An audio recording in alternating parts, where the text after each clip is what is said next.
Hello guys, nandito kami sa Overload Pares ni alam niya lang ni Madam Jiwata. Yan, tinikman po namin guys ang kanyang Overload Pares na tinatawag niya rin. Nag-order din kami ng buto-buto nila. Yan, only 100 pesos Pares. Yan, sarap niya guys. Ayan na po yung buto-buto na tinatawag nila na puro laman.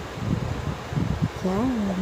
Mag-uumapaw po ang sili, bawang at saka sibuyas. Daw na sibuyas. Yan guys, paikot kami. Wala na upuan guys. Ano na lang, mga nakatayo na po lahat ng mga kumakain. Sobrang haba po ng pila guys. Grabe. Kaya magugutom ka talaga guys.